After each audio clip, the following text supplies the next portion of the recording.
Are you having a hard time figuring out what to get Dad for Father's Day? You should check out Row 1 Brand's Vintage Pictorum Gallery. They have America's best sports art. With over 7,200 historic sports prints, you're assured to find something unique for Dad this Father's Day. Instead of a boring old tie, get him a historic baseball photo taken by Henry High Sandom at the historic Polo Grounds Stadium in New York City during the 1894 Temple Cup. Or, if he's an NFL buff, check out the 1963 vintage NFL poster. These are so good looking that you'll be amazed how they turn out. Shop now at sportshistorynetwork.com/row1 and save 15% off your order. This podcast is part of the Sports History Network, your headquarters for the yesteryear of your favorite sport. You can learn more at sportshistorynetwork.com. On August 18th, 1920, the 19th Amendment to the U.S. Constitution granted American women the right to vote.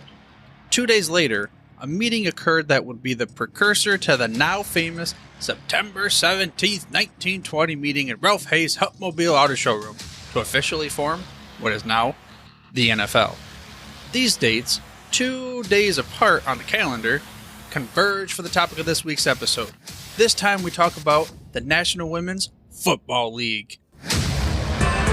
Welcome to the Football History Dude Podcast, where each episode is a journey back in time to learn about the rich history of the NFL. Your host is Arnie Chapman. Football is his passion, and he wants you to come along with him to explore the yesteryear of the gridiron. So hop on board his DeLorean, and let's get this baby up to 88 miles per hour. Great Scott! This time, just up the DeLorean. The date is August 26, 1970, and we're standing on New York City's Fifth Avenue. A full 50 years later after the passage of the 19th Amendment, and according to Time magazine, we're here witnessing 50,000 feminists parading with linked arms, blocking the major thoroughfare during rush hour. They were here because women's rights and equality for many things did not evolve enough over the previous 50 years after that 19th Amendment was issued. And even that, obviously, before then, too. They needed to take a stand, or a walk, if you will. The same could be said about the women discussed in this week's episode covering the National Women's Football League. We use a recently released book, and I was able to talk to the authors for this interview. The book is called Hail Mary: The Rise and Fall of the National Women's Football League. The authors are Brittany De La Credes and Lindsay De Colangelo. Brittany is a freelance writer who focuses on the intersection of sports and gender. Lindsay writes about women's college basketball and the WNBA. They got together, and they wrote a book about the National Women's Football League. Like I said, it's called Hail Mary: The Rise and Fall of the National Women's Football League. Now in this interview, we're going to get into some topics that really generally are not necessarily covered on this podcast. However, it is very important that we continue to have these discussions, even though this topic covers way back in the late 60s through the early 80s. I mean, you're even going to hear a few times where I say, I'm not sure if I'm going to leave this one in or not. But then, you know what? I decided it's important to have these discussions. These open, uncomfortable, maybe make you feel embarrassed, get red in the face or whatever, those types of conversations. So this is mostly a raw, uncut version of our conversation. Well, I mean, most of my shows really are that way, but then again, it's mostly the editing for flow of the show. But this is probably the one where I said the most. Oh, we'll cut that one out. Or I'm not sure if I'm going to leave it in there. Again, no matter. I think it is best that we move forward and get into the interview with Brittany and Lindsay covering Hail Mary: The Rise and Fall of the National Women's Football League. We got the DeLorean. We're going to go back in time. Let's start this whole thing off. Let's go back to kind of more the inception of the concepts. We're going to go back to 1967. This is the year of the first Super Bowl. The AFL and the NFL had just merged not too long before then, or actually they're still in the process of merging at that time. But there's something else we brought you here to talk about. This brainchild, I guess we'll call it, maybe if that's the best way, of Sid Friedman, and then what results in the National Women's Football League. So let's go back there, and maybe Lindsay, go ahead and start off. Like, what was going on at that time as far as our topic here? So women's football was sort of catching on as like this curiosity. throughout history, since football was invented, women have been trying to play in different aspects, whether at schools or just getting together and having games or forming their own teams. And, there was just this sort of momentum that built up to the 1960s when Sid Friedman, who was a promoter from Cleveland, Ohio, and he was looking for like the next big act to kind of get behind. He had done beauty pageants and things like that, and was just looking to make some money. And he sort of honed in on women's football and decided to form a team, his own team, in much in the same vein as the Harlem Globetrotters, and wanted to have them go around to play different men's teams around the Rust Belt area. And he did. He put out a call in the newspapers for women to come try out, and said it was like the serious thing. He wanted people to know he was serious about this venture. And lots of reporters reported on it because it was like this crazy idea for this time period in 1967. But a bunch of women came out, and he formed a team, and that's what he did. He started taking them around the Rust Belt area and having them play men's teams, and they could hold their own. And he decided to start some other women's teams and have them play each other. And that's sort of how the ball got rolling in that time period for women in football.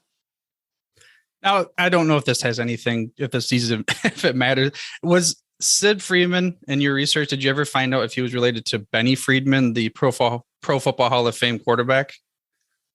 That's a good question. I never found any connection between him and it was reported that he was served as an agent for a former Major League Baseball player and former NFL player, but I don't remember coming across anything like that. Okay, yeah, I was just curious because when I saw the name Sid Friedman, Cleveland, I was like, wait a second, I'm pretty sure Benny Friedman was from Cleveland too, and it just kind of, I went down this little rabbit hole. I didn't find anything that connected the two. But so we have this, and like you said, it was more of in the vein of Globetrotters. Were the Globetrotters around for quite some time during this time frame, or the basketball team? Yeah, they had been. The Globetrotters have like a long history, and he saw what they were able to do in basketball and wanted to do the same thing for women when it came to football, like the same idea of having this troupe of just for entertainment, for people to come and enjoy the show, I guess. And that was his main idea. So again, the reason why we have you both on in the book, his intent was not for necessarily a league at that time. It was more for the second act, halftime show or something like that. Then where does the National Women's Football League, when does it actually get formed, and where does it come in to be? Yeah. So what happened was these women were playing under Sid Friedman, and there were some other independent franchises that had formed around the country as well. And some of the women who were playing under Sid Friedman were getting frustrated. They felt like he was exploitative or didn't take them as seriously as they took themselves.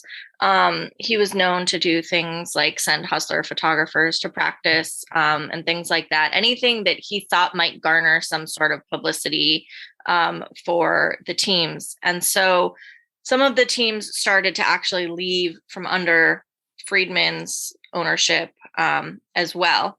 And so in 1974, a few of the teams that had been Friedman's left and joined some of these independent outlets. And that's when the NWFL started. It was the brainchild of mostly a man named Bob Matthews, who owned the Los Angeles Dandelions. His brothers owned the Dallas Bluebonnets, and so their team joined as well. And Bill Stout, who was the coach and one of the owners of the Toledo Troopers, who had formerly been one of Friedman's teams, also was really involved in that process. And, the Troopers are the best team and the winningest team in pro football history, men's or women's. And the reason that they left Sid Friedman was that he asked them to throw games because they were beating his team so badly. And they were having none of it. And, he retaliated against them by not letting them play any of his teams. And so they were very happy when a new league formed and they, were able to have a schedule again. Yeah, I didn't know about the Troopers until I started researching for this interview. I mean, how many games in a row or whatever it was the record? So the exact record over 9 seasons is disputed. It's because this league did not keep statistics as well as one would hope, but it's somewhere in the vein of like 64-5 over 9 seasons. They played 5 full seasons before they ever lost a game. The first game that they lost was their first game of their 6th season in 1976. So the listener of this show already knows what I'm about to say, but then I kind of alluded to this with you, Lindsay. I'm a Lions fan, so this is totally opposite of what I've experienced in my life ever since I've been on this planet. I can't imagine having that many wins in a row and then also with that type of a record. I mean, what was it that separated them from their competition? There's a couple things. I think that the Troopers had a coach who was really committed to them from day one, Bill Stout. He really took this seriously and did not want players who didn't feel the same way on his team. And they trained incredibly hard, many days a week. And again, these women were working full-time jobs because they're not really getting, money. So part of it is the coaching. Part of it is going to be luck because there's not a draft. There's nothing that is going to spread talent around. And so these teams are forming because there's an ad in the paper, there's word of mouth, people are showing up. So some of it is going to be luck based on the pool of players that show up. And the other part of it is a woman named Linda Jefferson, who was she's alive, but she does not play football anymore. She was a halfback. And considered to be the best player in the league. She retired with more touchdowns than Walter Payton, Jim Brown, or O.J. Simpson. Her stats are ridiculous. And she would, by the way, disagree with me saying this. She would say that she was only as good as she was because her line got the blocks and that all of the success is due to the other people on the team. But her stats really cannot be denied. And once she was off, nobody could catch her. And so Linda Jefferson is another really big part of that team's success as well. I love it when a running back actually says it that way. Sure, it's like the go-to move. You get I know you're from the Boston area, so right, Brittany? Yeah, so the Belichick and the whole, we got this, and there was, the line didn't do their job, blah, blah, blah. But when they truly mean it, and you could tell, that makes a big difference. So I go back to the listener of the show at nauseum about Barry Sanders being my favorite player, but like he would get to the end zone and he would hand the ball to the ref versus like making some kind of, celebrated dance or whatever.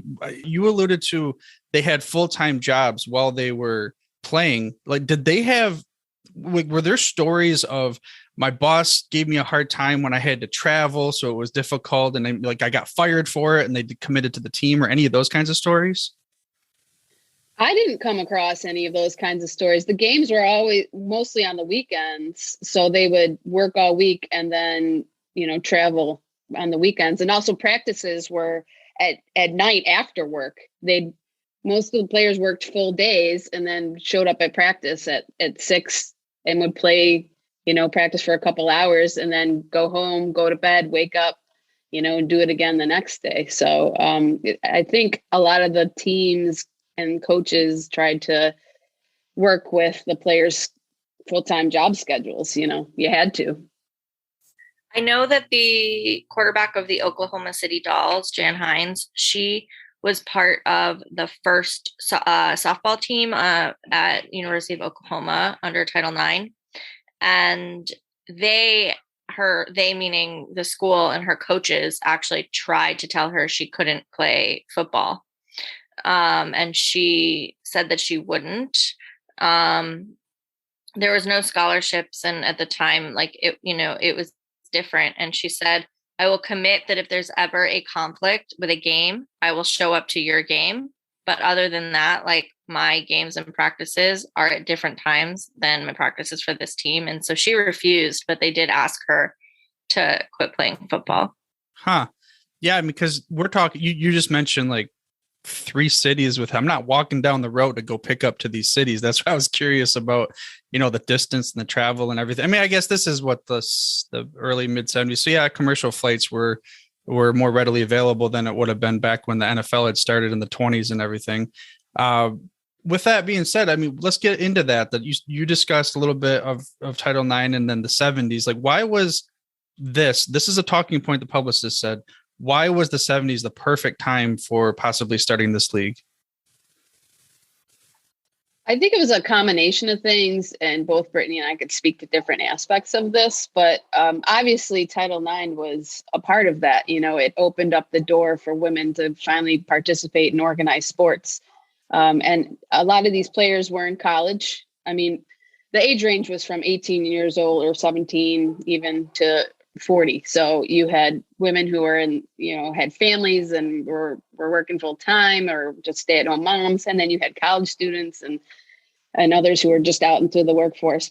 And the players in college were finally able to play sports, and they just wanted to get their hands on any type of sport they could play. So when they saw an announcement in the paper for football or heard from a friend that a football team was forming, they jumped at the chance.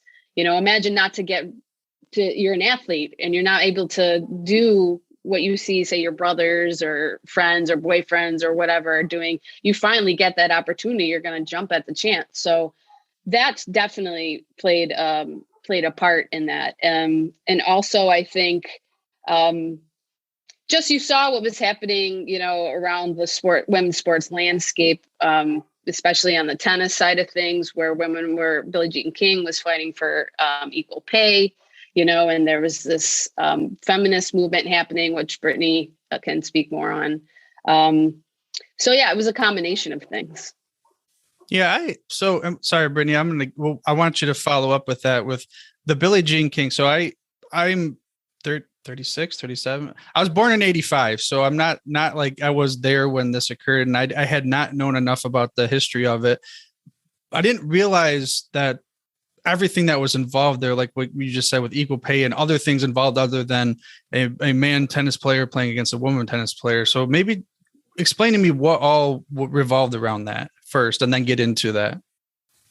The women's liberation movement was happening at this time as well. And Billie Jean King also defeated Bobby Riggs in Battle of the Sexes. And those two things were not unrelated. Billie Jean King did a lot for women's tennis, and one of her biggest fights was around equal pay and equal recognition. She did things like start Women's Sports Magazine because she didn't see enough women that were in Sports Illustrated. And so she started her own magazine to try to even, the field in that way. And that magazine actually had 2 different NWFL players on the cover. So, her magazine actually helped raise the profile of this league as well.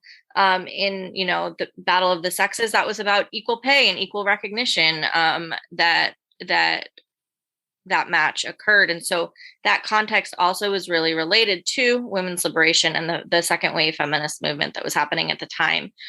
Most of the players did not necessarily identify with or engage with the women's liberation movement. It wasn't on most of their radars. And if it was not something that felt particularly applicable to them.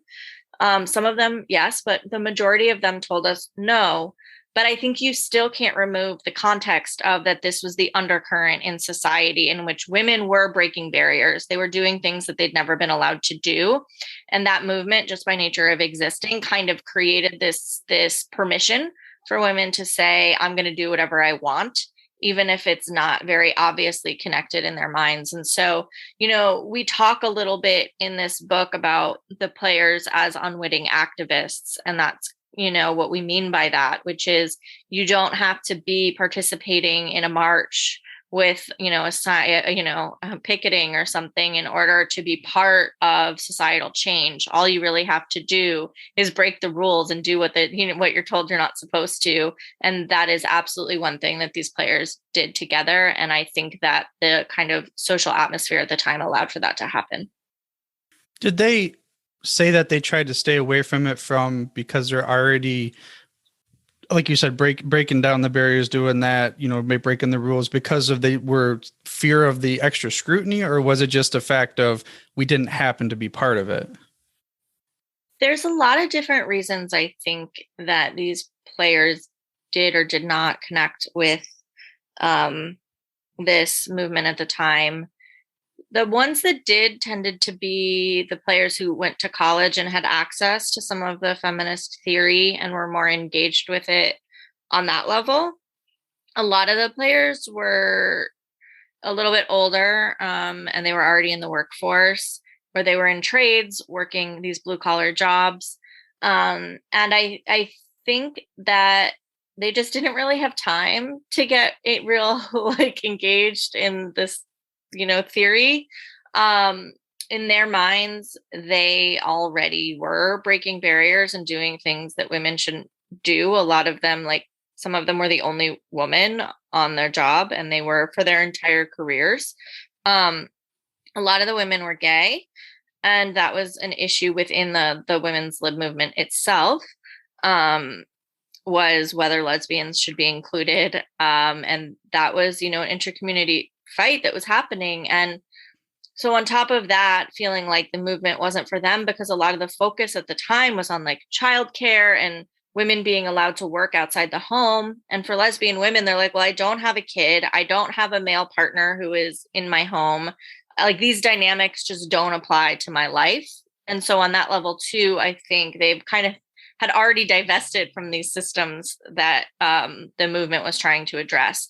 And so for a variety of reasons, the women, may or may not have identified with the actual movement itself, because I think, you think about that movement and the public face of it was Gloria Steinem in a lot of ways to a lot of people. And she was a white, as far as I know, straight woman who was fighting for things that impacted mostly white middle class and upper class straight women. And so that didn't necessarily feel applicable to a lot of the women in the league. Now, this is kind of sidetracking it, but you said something in the middle there about the women that went to college who were, I guess we'll use the word, exposed to this theory. Maybe this is okay, 40, 50, however many years later, but that seems wildly... To have to say that it's a theory for people that have the same rights just seems weird in my mind, but I understand that it's still, and both of you I understand would be still struggling with things like that today. Have you had negative criticism, I guess we'll call it, from this book coming out at all? That I was just curious because and it is possible, and I don't know if I'm going to keep this in the recording or not, but if I lose one or two listeners from this because they don't fall in line with the type of conversation I'm having, because obviously most of my show has been about the NFL. And I didn't talk to you about that, Brittany, I guess at the beginning of this. So it's a different style of topic, we'll say. And I'm curious, my wife and I had this conversation before. I told her I wanted to talk about different kind of social type of aspects. And I'm curious if I am going to lose a listener or two, whatever, from having this conversation, for someone that maybe is ignorant or uneducated, whatever word you want to use. I don't want to call my listeners idiots, but you know what I mean? So I'm not going to probably put that in the recording. I just was curious. This is my own curiosity. If you've received any blowback, because, people can be very ignorant on social media when it comes to that type of stuff. Yeah, no, not really. I will say as an aside at one point, if I don't know, because I missed you and Lindsay chatting before, but if you do mostly focus on the NFL at some point, we can talk about the many ties between the two leagues, because there are quite a few, if that's what your listeners are usually like. Yeah, we might. I have a bunch of little notes on the side over here where I got into. I don't know where this whole thing. We're at what Great. I'm gonna. I told my wife and I were talking about it, and I shouldn't be nervous about this type of conversation, but naturally growing up in a middle class, I'm a middle-aged white dude, right? So I had privileges that I probably shouldn't have had in the community that is in the middle of like nowhere type of thing. So a lot of these topics don't get brought up as much. And as I discuss them, it's naturally for me to want to, in the back of my mind, be guarded. So, should I bring that up? Should I not ask that question and stuff? So if I do say anything ahead of time, I even asked Lindsay, I'm like, I asked about for how you, the pronouns, they, them. I don't know how to answer that sometimes when people say, well, let me ask you that. I'm recording. I'm sorry. What when someone Lindsay said back there laughing. So let me ask you that question, because I want to be very respectful about what would be if someone asked you why do you recognize as they, them versus she or his or her or anything like that? What would be your answer? Because I'm non-binary. I'm a non-binary trans person, and that's my gender identity. Okay. And again, I'm sorry if I'm asking That's questions. okay. Yeah, I'm like, I've been known to be a dude that sometimes asks questions. I'm curious, and I don't want to be disrespectful for anything. So that some people look at me like, why the hell did you just ask that question? We're just no. Thank you for asking. But anyway, so I have no idea where we were. I know one thing I wanted to get into is the salaries and the wide gap. I was telling Lindsay at the beginning here, so understandably so, her and I just discussed about the supply and demand nature. But then, well, if you have media coverage, maybe you get more demand because someone has to be told about it before they're even able to want to consume this product type of thing. So I looked it up and I was like, wow, even nowadays, I expected, unfortunately, a gap, but not to the degree that there was. So let's get into, you said that they're working women, they have full-time jobs, they're trying to make a living, but they're still trying to play this game that they love. What was it like for them as far from a salary perspective? You can't really call it a salary. I mean, they got the promise was $25 per game before taxes. And while some teams had owners who could fund that and travel expenses and equipment and all that, other teams had owners who couldn't afford that. And also there were teams that were formed by the players themselves and run by the players themselves and funded through, making t-shirts and bumper stickers and doing car washes and things of that nature to just make ends meet to keep the team afloat. And they didn't get a salary at all. So really, these women played for the love of the game. As cliche as that may sound, it was true. Well, yeah, I mean, they would have played it regardless. Well, I mean, like you said, the salaries might have been promised, but even if you don't get the salary, the part about, and I'm blanking again, Brittany, you said we got to get into something. Oh, the NFL, that's what it was. So did they have any ties to, say, the NFL leagues or professional sports in other cities that were already established?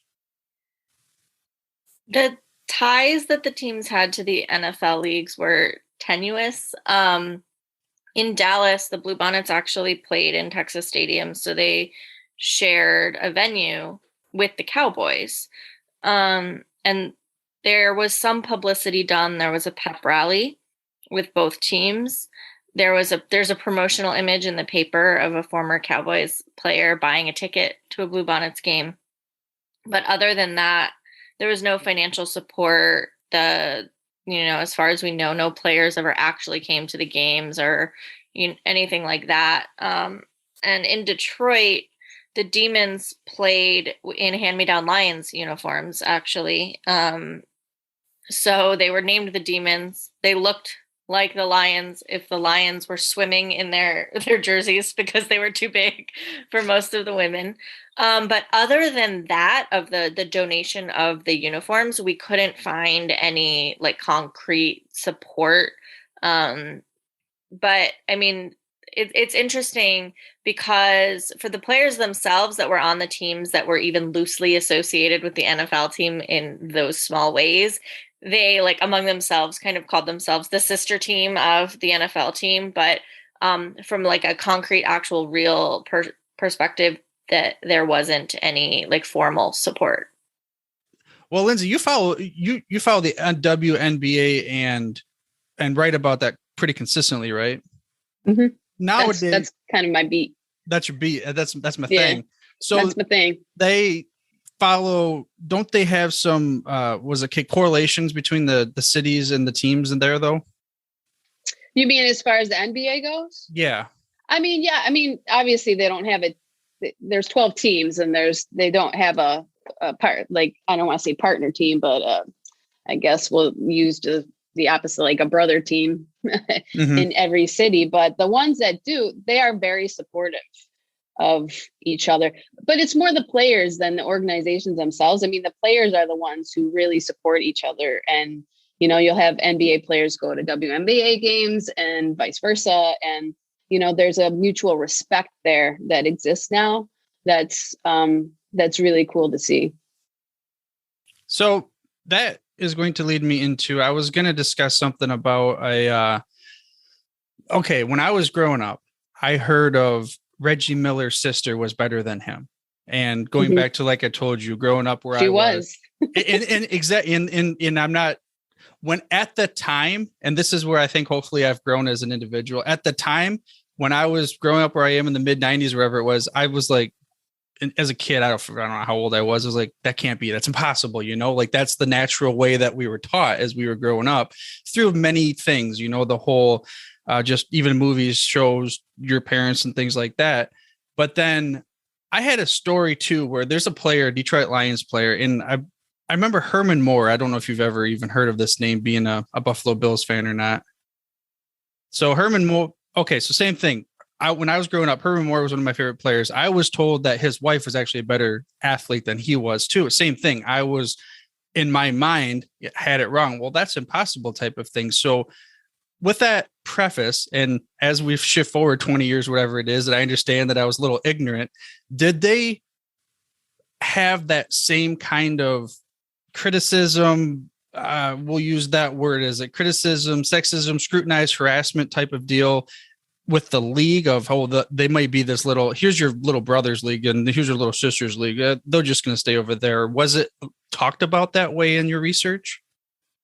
I mean, yeah, the NWFL, the way it was covered by the media was, I mean, there are really gross examples of sexism and misogyny in the way they were covered and viewed, whether it was a satirical column or an editorial cartoon. We found horrendous examples and very few people who covered them as they were athletes, unfortunately. And, it was a sign of the times, of course, but yeah, they did not get a lot of respect.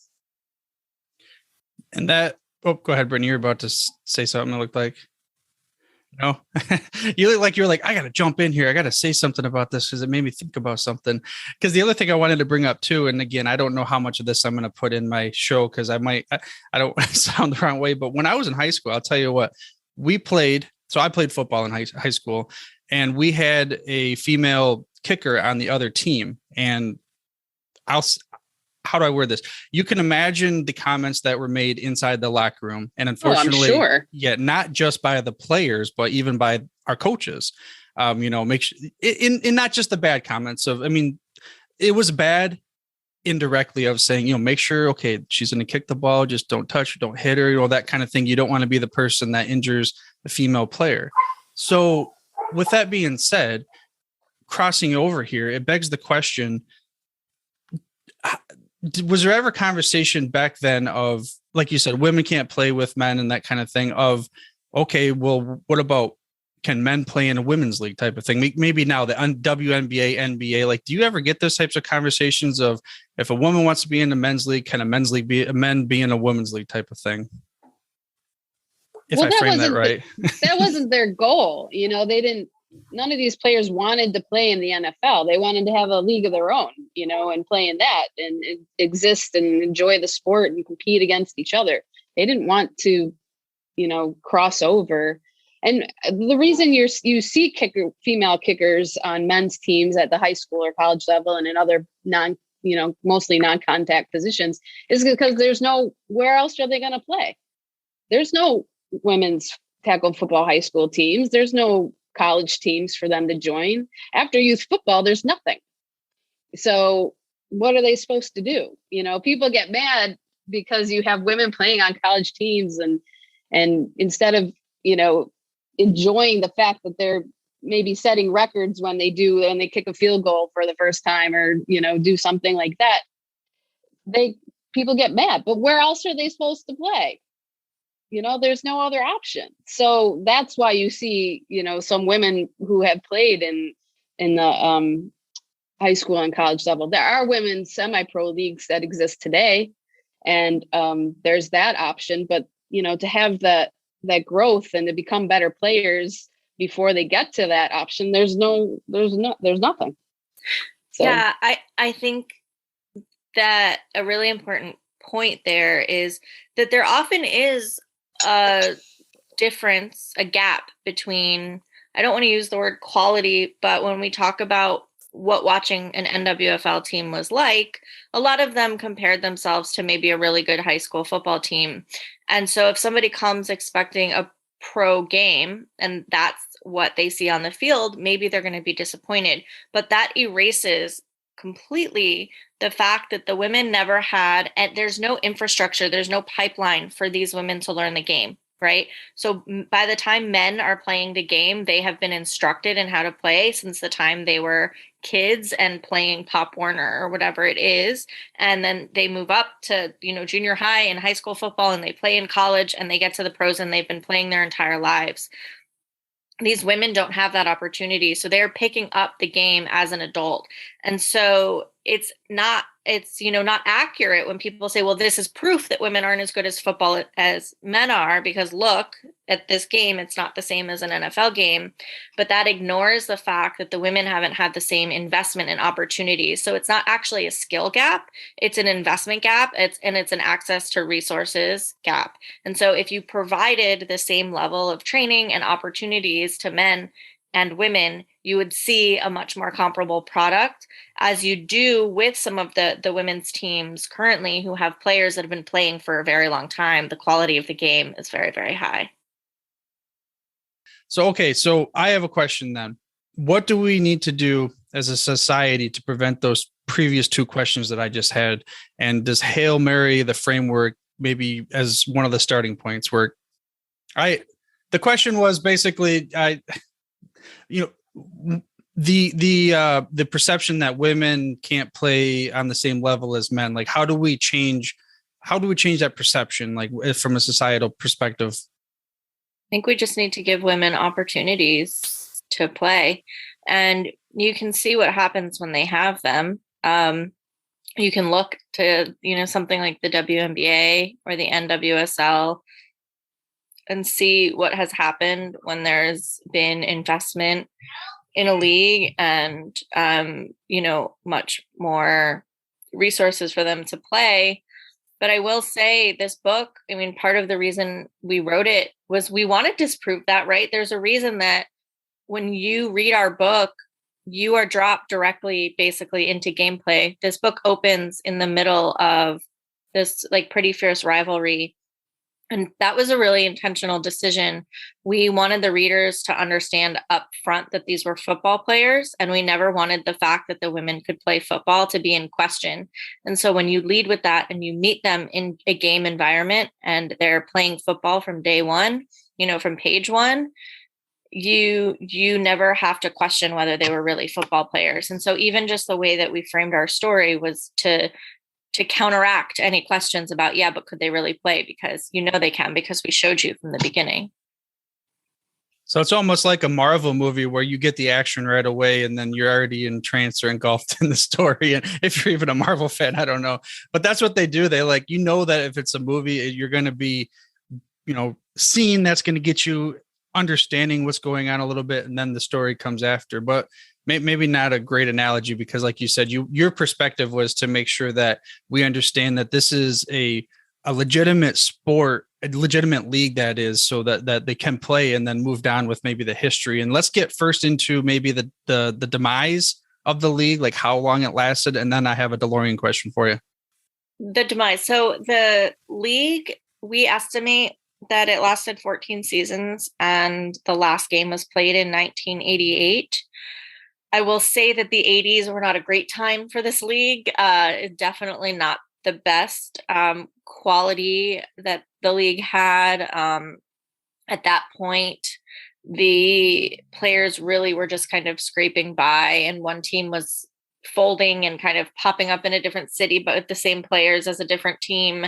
There were not really many more than like 3-ish teams in the league in any given season at that point. The heyday of the league was, we say, 74 until about 1979, which is, by that point, most of the best teams in the league had folded, including the Los Angeles Dandelions, the Oklahoma City Dolls, and the Toledo Troopers.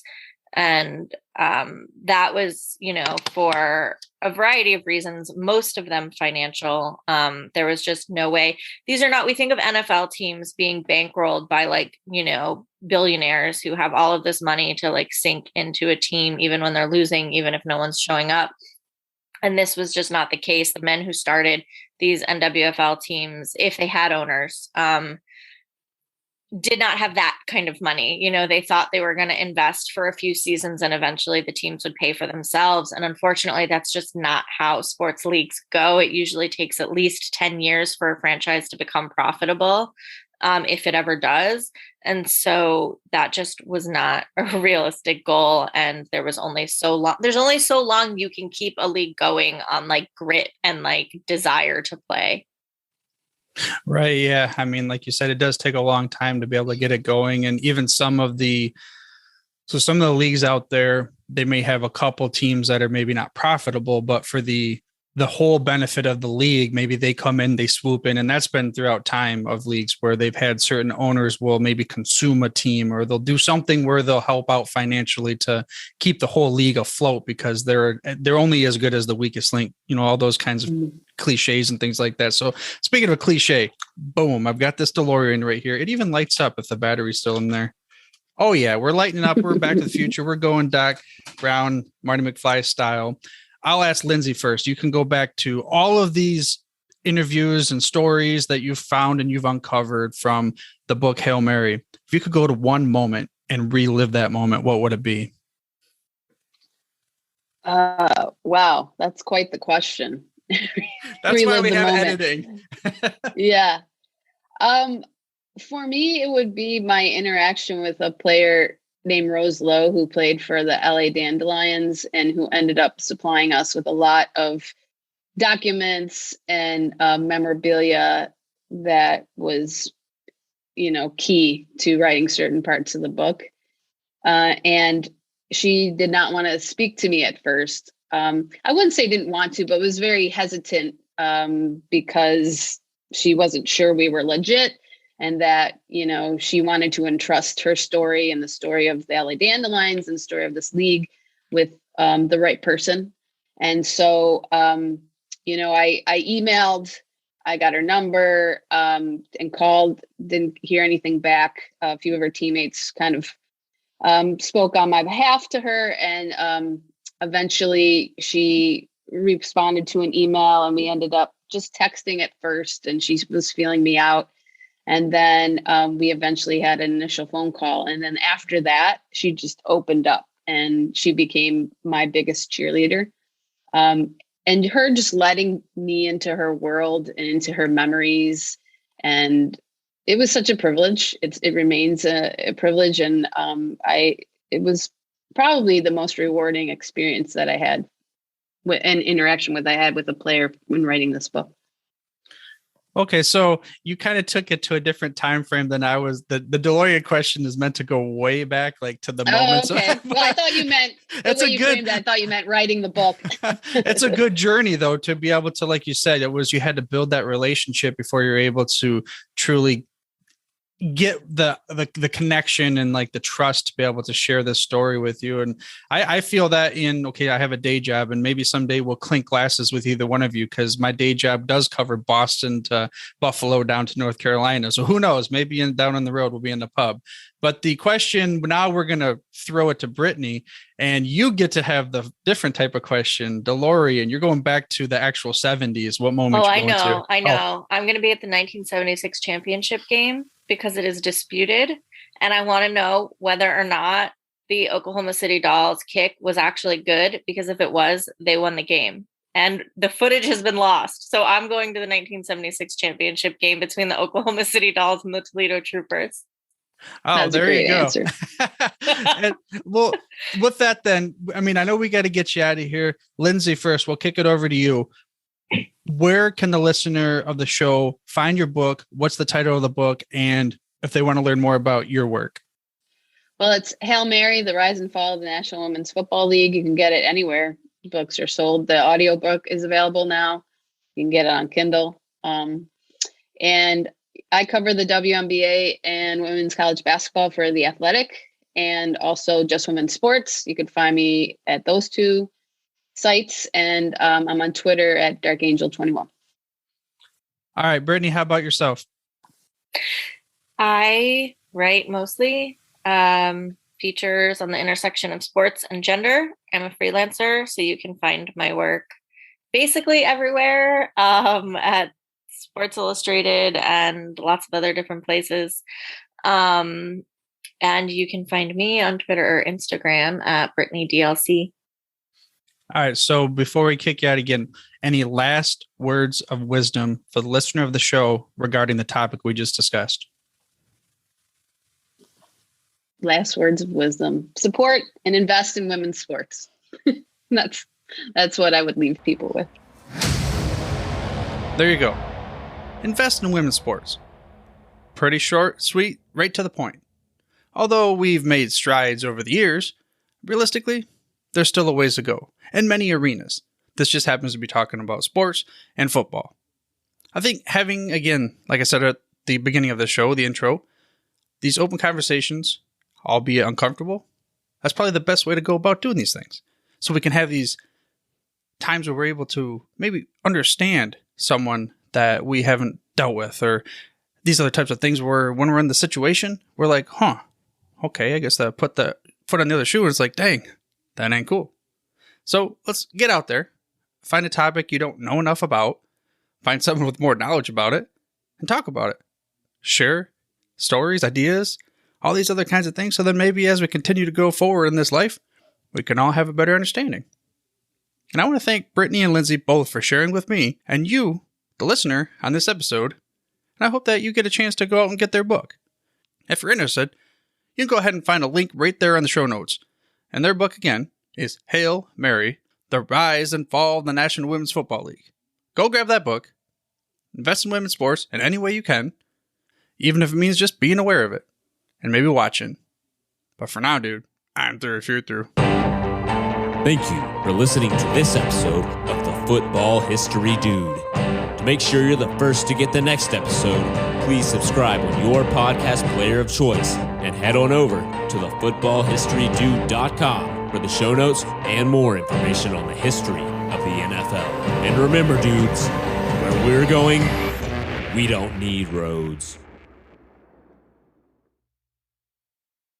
We here at the Sports History Network proudly partner with 26 podcasts, all revolving around the history of sports.